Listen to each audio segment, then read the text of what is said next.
Today I'm going to be showing you how to make a cheer bed. Okay, I'm going to show you the things you need. You will definitely need scissors, some kind of fabric glue, or you can use a hot glue gun if that's what you prefer. Hot glue guns work good as well as this, but it takes longer for the fabric glue to dry. You're going to need some kind of base ribbon. Just any kind of ribbon works. And then any other kinds of ribbon. I'm just going to do something simple because they just ran out of ribbon. Some kind of twisty tie, like the stuff you get off your bread or whatever. And then some hair things.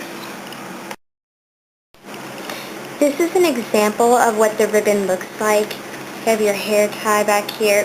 This has pins in it right now just to hold it in place because I just made this before I started making this video. But this is the style I'll be showing you how to make.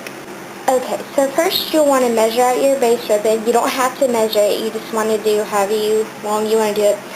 I usually go about 1.5 feet, maybe 2 feet. I'm not quite sure the exact measurement. But, about this long. And then I get the ribbon out I want. I would do different ribbon, but this is all I have left right now because I need to go to the store and get some more ribbon. So once you have that out, you want to take your glue and you want to put very thin lines across where you want it. So, and make sure you have this ribbon measured out across it where you want it and stuff. Then that is. And the same thing goes with hot glue gun. Whatever kind of glue you're using, just make sure it's very thin, and you want to do that. So once you have your glue all the way across, you can lay it down very carefully. I've made my lines a little bit too thick on this one because I was kind of in a rush. Okay, so once you have the ribbon you want laid down, I'm just doing mine really simple because, like I said, I'm out of ribbon right now. You just want to let it dry for a while if you're using a fabric glue. If you have the hot glue, you just want to press down on it until you feel like it's dry and stiff, because it should stiffen up. If you have the fabric glue, then it's a good idea to go over it with a hairdryer. Okay, so now that your ribbon is dry, what you want to do is you want to take it and put it like this. And you want to get it really nice so you want it, the things kind of spread out just like that. And then kind of flatten it in the back so it's not so loopy. And then you want to make sure the ends are even, because if not, it'll make a big problem. Okay, and then after that, you just want to take this part and this part and just kind of squish like that. Okay. And then once you get it the way you want it, what you want to do is you want to take your twisty tie and just wrap it around there. So this is about what your bow should look like right now. Well, it is not done, obviously. Alright, now what you want to do for this center part right here, you want to cut some more ribbon, whatever color you want. It doesn't matter. It usually looks better if you do the color of the base. That's what I usually do, just because it looks better. So around there, and then you want to fold it to be thin enough to look right in the middle. So just fold it however.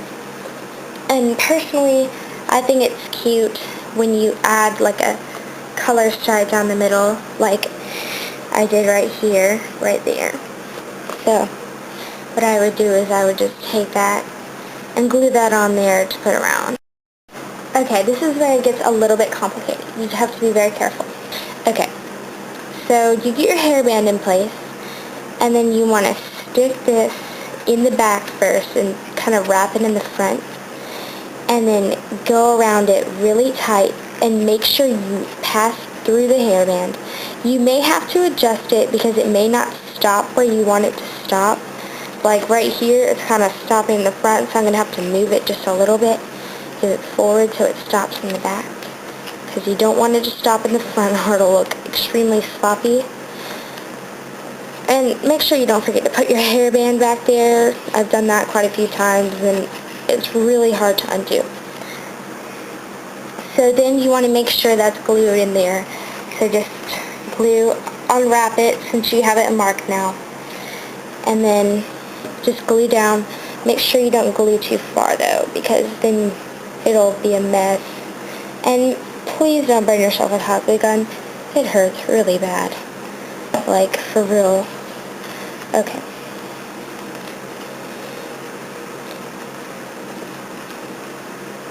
Whew. Mine's a little uneven. Oh well. Alright. And then, there. Your form of it, the actual like shape and all, is done.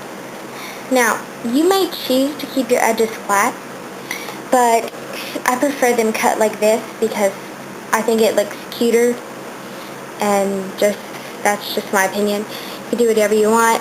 Some people like to add sparkles or sequins to their bow to personalize it, or they might want to even add more ribbon, but it's best to add ribbon at the beginning, or they like to just personalize it however they want. This one, again, I'm sure you're tired of hearing me say this, is going to be simple because I'm out of ribbon, but I will cut the edges because it looks better.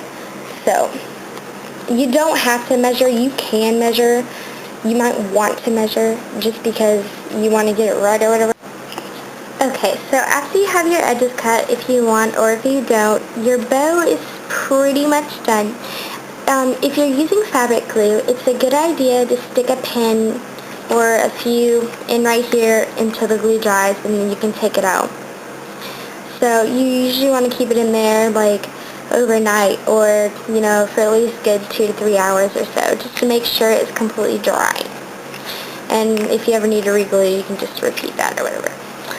Well, this is the finished bow that I made. Anyway, I really hope yours looks better than mine because mine really sucks right now.